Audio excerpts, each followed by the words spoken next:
ನಾರಾಯಣಂ ನಮಸ್ಕೃತ್ಯ ನರಂ ಚೈವ ನರೋತ್ತಮಂ ದೇವೀಂ ಸರಸ್ವತೀಂ ವ್ಯಾಸಂ ತಥೋ ಜಯಮುದೀರಯೇ. ಅಹೋ ದೇವರ್ಷಿರ್ಧನ್ಯೋಯಂ ಯಃ ಕೀರ್ತಿಂ ಶಾರ್ಗಧನ್ವನಃ ಗಾಯನ್ ಮಾಧ್ವ್ಯಾ ಗಿರಾತಂತ್ರ್ಯ ರಮಯತಿ ಆತುರಂ ಜಗತ್.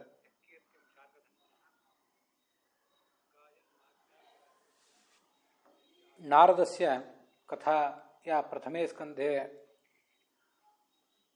ಪ್ರೋಕ್ತ ತಾಂ ಕಥಾಂ ಶ್ರೋತುಂ ಘಟಮಾನಾನಾಂ ಸರ್ವೇಷಾಂ ಅಸ್ಮಾಕಂ ಅದ್ಯ ಪ್ರಥಮಸ್ಕಂಧೆ ಷಷ್ಠೇ ಅಧ್ಯಾಯೇ ವರ್ತಮಾನಃ ಪಂಚತ್ರಿಂಶಃ ಶ್ಲೋಕಃ. ಒಂದನೇ ಸ್ಕಂದದ 6ನೇ ಅಧ್ಯಾಯದ 35ನೇ ಶ್ಲೋಕ. ಸಹ ಶ್ರುತಿಪಥಂ ಆಗಚ್ಚತಿ. ನಾರದಃ ಸ್ವಸ್ಯ ದಾಸೀಪುತ್ರತನುಂ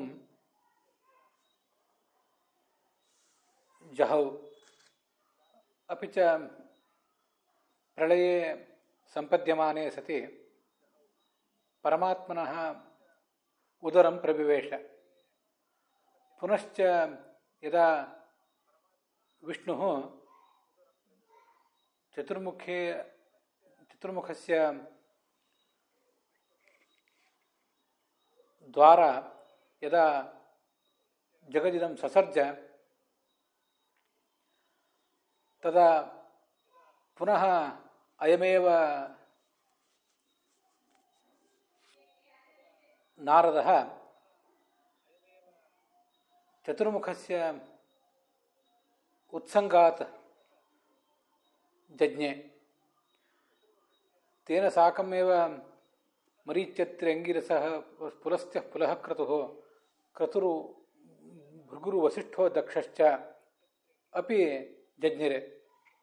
ಸರ್ವೇಪ್ಯೇತೆ ಚತುರ್ಮುಖಸ್ಯ ವಿವಿಧೈಃ ಅವಯವೈಃ ಜಜ್ಞಿರೆ. ನಾರದಸ್ತು ಉತ್ಸಂಗಾತ್ ಜಜ್ಞಿರೆ ಇತಿ ಭಾಗವತಸ್ಯ ತೃತೀಯಸ್ಕಂಧೆ ವರ್ತಮಾನ ಅಪಿ ಕಥಾ ಗತೇ ದಿವಸೆ ಪ್ರಾಶ್ರಾವಿ.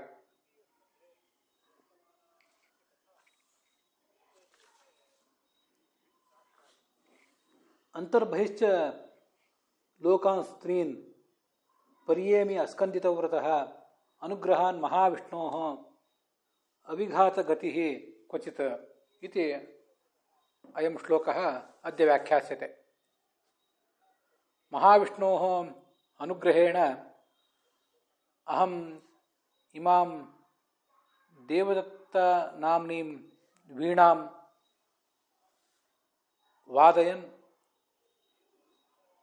ಹರಿಕಥಾಂ ಗಾಯನ್ ತ್ರಿಷು ಲೋಕೇಶ್ವಪಿ ಅಂತಃ ಬಹಿಶ್ಚ ಅಪ್ರತಿಹತ ಗತಿ ಚರಾಮಿ. ನಾರದರು ತಮ್ಮ ಕಥೆಯನ್ನು ಹೇಳ್ತಾ ಇದ್ದಾರೆ. ನಾನು ಹೀಗೆ ಚತುರ್ಮುಖ ಬ್ರಹ್ಮನ ಮೂಲಕ ಹುಟ್ಟಿದೆ, ಅವನ ತೊಡೆಯಿಂದ ನಾನು ಹುಟ್ಟಿದೆ. ಉಳಿದ ಅನೇಕ ದೇವತೆಗಳು ಹೀಗೆಲ್ಲ ಹುಟ್ಟಿದರು. ಅಲ್ಲೆಲ್ಲ ಅವರು ಹುಟ್ಟುವಾಗ ಕೆಲವರು ಪ್ರಜಾಪತಿಗಳಾಗಿದ್ದರು, ಸೃಷ್ಟಿಯನ್ನು ಮುಂದುವರಿಸಿದರು. ಕೆಲವರು, ಅದರಲ್ಲಿ ನಾರದ ಒಬ್ಬ, ಅವನು ಸೃಷ್ಟಿಯನ್ನೇನು ಮುಂದುವರಿಸಲಿಲ್ಲ. ದಕ್ಷನವರೆಗೆ ಪ್ರತಿಯೊಬ್ಬರು ಕೂಡ ಪ್ರಜಾಪತಿಗಳು ಅಂತಲೇ ಕರೆಸ್ಕೋತಾರೆ. ಆ ಪ್ರಜಾಪತಿಗಳೆಲ್ಲರೂ ಕೂಡ ಪ್ರಜಾ ಅಂದರೆ ಸಂತಾನ, ಅದನ್ನು ಮುಂದುವರಿಸಿದರು. ಪ್ರಜಾಪತಿ ಅಂತ ಶಬ್ದ ಇಲ್ಲೇನು ಕೇಳಿ ಬರ್ತಿಲ್ಲ ನಾವೀಗ ನೋಡುವ ಭಾಗವತದಲ್ಲಿ. ಆದರೂ ಸಾಮಾನ್ಯವಾಗಿ ಅವರನ್ನೆಲ್ಲ ಪ್ರಜಾಪತಿಗಳು ಅಂತ ಕರೀತಾರೆ. ಸಂತಾನವನ್ನು ಮುಂದುವರಿಸಿದ್ರಿಂದ ಅವರನ್ನು ಪ್ರಜಾಪತಿಗಳು ಅಂತ ಕರೀತಾರೆ. ನಾರದ ಅವರಂತೆ ದೀರ್ಘವಾದಂಥ ಸಂತಾನವನ್ನೇನು ಮುಂದುವರಿಸಲಿಲ್ಲ, ನಮಗದು ಗೊತ್ತಿದೆ. ಆದರೆ ಪ್ರಜಾ ಅಂದರೆ ಜ್ಞಾನ ಅಂತ ಕೂಡ ಅರ್ಥ ಇದೆ. ಅದರಿಂದ ಜ್ಞಾನದ ಪರಂಪರೆಯನ್ನು ಅವನು ಮುಂದುವರಿಸಿದ. ಹೀಗೆ ಅವನು ಕೂಡ ಒಬ್ಬ ಪ್ರಜಾಪತಿ ಅಂತ ನಾವು ತಿಳ್ಕೊಳ್ಬಹುದು. ಮುಂದೆ ನಾನು ಏನು ಮಾಡಿದೆ ಅನ್ನೋದನ್ನು ಹೇಳ್ತಾರೆ. ಭಗವಂತನ ಅನುಗ್ರಹದಿಂದ ನಾನು ಈ ವೀಣೆಯನ್ನು ನುಡಿಸ್ತಾ ಹರಿಕಥೆಯನ್ನು ಹಾಡ್ತಾ ಮೂರು ಲೋಕದ ಒಳಗೆ ಹೊರಗೆ ಎಲ್ಲ ಕಡೆಯೂ ಕೂಡ ಸಂಚಾರ ಮಾಡ್ತಿದ್ದೇನೆ. ನನಗೆ ಎಲ್ಲಿಯೂ ಕೂಡ ಯಾವ ಕಾರಣದಲ್ಲಿಯೂ ನನ್ನ ಸಂಚಾರಕ್ಕೆ ಅಡೆತಡೆ ಅನ್ನುವುದಿಲ್ಲ. ಎಲ್ಲರೂ ದೈತ್ಯರು, ದಾನವರು, ದೇವತೆಗಳು, ಮನುಷ್ಯರು ಪ್ರತಿಯೊಬ್ಬರು ಕೂಡ ನಾನು ಬರುವುದನ್ನೇ ಎದುರು ನೋಡ್ತಾರೆ. ಅಲ್ಲಿ ಹಾಗಿಲ್ಲ. ನಾನು ಹೇಳಿದೆ, ಎಲ್ಲರಿಗೂ ಕೂಡ ಅವರವರ ಅವಶ್ಯಕತೆಗೆ ತಕ್ಕಂಥ ಹಿತವನ್ನು ಅಹಿತವನ್ನು ಒಟ್ಟಾರೆ ಲೋಕವು ಹಿತವನ್ನು ಅವನು ನೋಡ್ತಾ ಮುಂದುವರಿಸಿದ. ಈಗ ಆ ಶ್ಲೋಕಕ್ಕೆ ಏನು ಅರ್ಥ ಅಂತ ಅನ್ನೋದನ್ನು ನೋಡೋಣ. ಶ್ರೀಧರಿಯ ವ್ಯಾಖ್ಯಾನದಲ್ಲಿ, ವೀರರಾಘವರ ವ್ಯಾಖ್ಯಾನದಲ್ಲೆಲ್ಲ ನಾವು ನೋಡ್ತಿರುವ ಶ್ಲೋಕದ ಅರ್ಥ ಏನು ಅಂತ ಅನ್ನೋದನ್ನು ನೋಡೋಣ.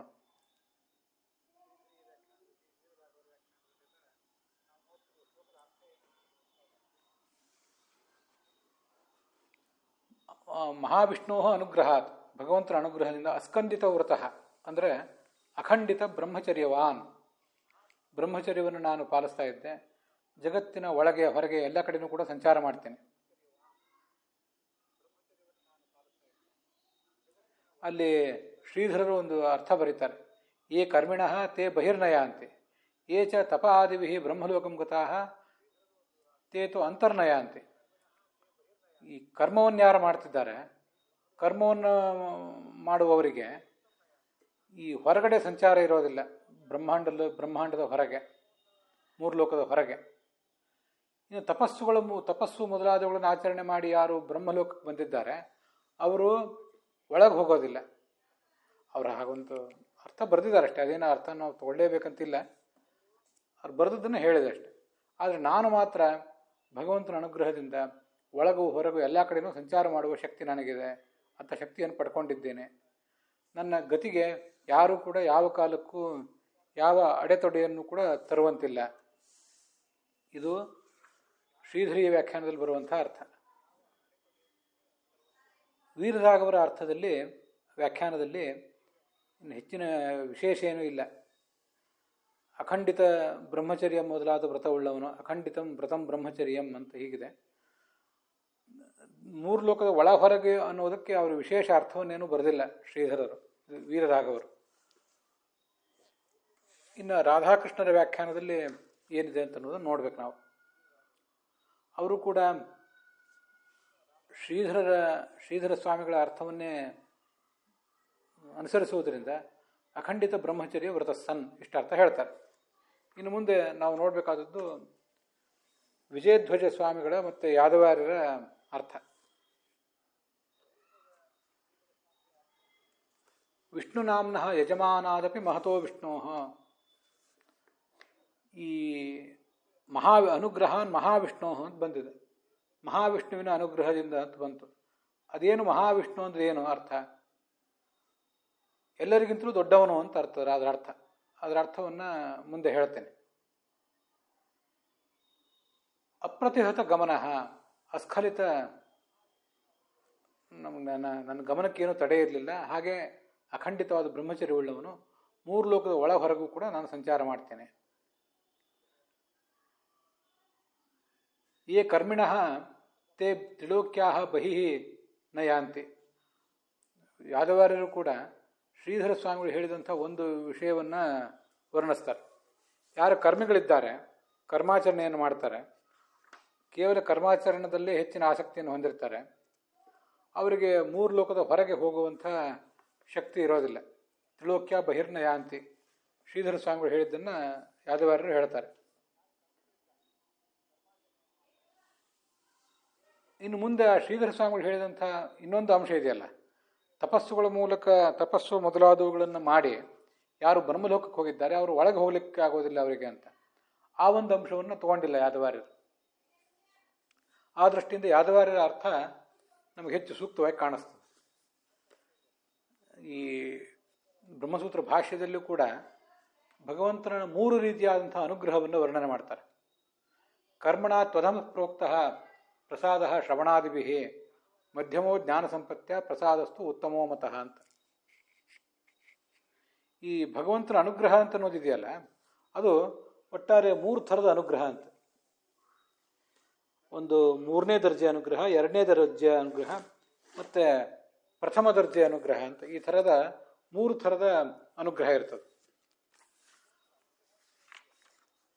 ಅಲ್ಲಿ ಯಾವ್ಯಾವ ಅನುಗ್ರಹದಿಂದ ಯಾವ್ಯಾವ ರೀತಿಯಾದಂಥ ಅನುಗ್ರಹವನ್ನು ಪಡ್ಕೊಂಡಿದ್ದರಿಂದ ಯಾವ್ಯಾವ ಲೋಕಕ್ಕೆ ಹೋಲಿಕ್ಕೆ ಸಾಧ್ಯ ಆಗ್ತದೆ ಅಂತನ್ನೋದನ್ನು ಬ್ರಹ್ಮಸೂತ್ರ ಭಾಷ್ಯದಲ್ಲಿ ಆಚಾರ್ಯರು ಒಂದು ಕಡೆ ವರ್ಣನೆ ಮಾಡ್ತಾರೆ. ಮೊದಲ ಅಧ್ಯಾಯದಲ್ಲೇ ಮೊದಲ ಪಾದದಲ್ಲೇ ಹೇಳ್ತಾರೆ.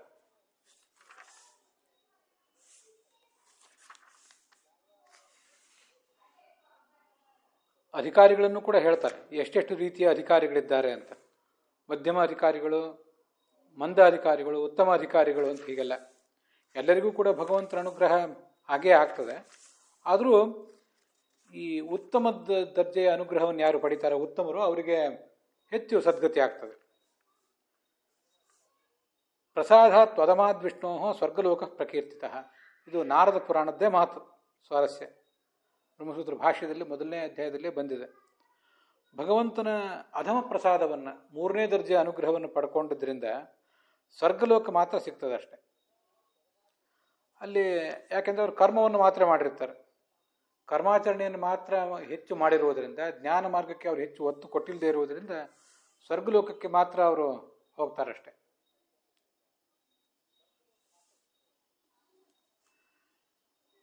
ಮತ್ತು ಮಧ್ಯಮ ಪ್ರಸಾದ, 2ನೇ ದರ್ಜೆಯ ಪ್ರಸಾದ ಏನಿದೆ, ಅದರಿಂದ ಜನ, ತಪ, ಸತ್ಯ ಮೊದಲಾದ ಲೋಕಗಳಿಗೆ ಹೋಗ್ಲಿಕ್ಕೆ ಸಾಧ್ಯ ಆಗ್ತದೆ ಅವರಿಗೆ.